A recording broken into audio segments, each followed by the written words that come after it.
अब नहीं है तुम्हारी साइकिल। अच्छा ठीक है, साइकिल पर मत बैठना, आप पैदल चलेंगे। रुको जरा।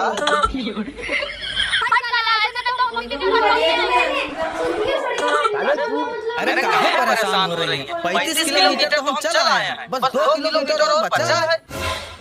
और अभी तो रुको। अरे इतने वापस घर पे फंस गए।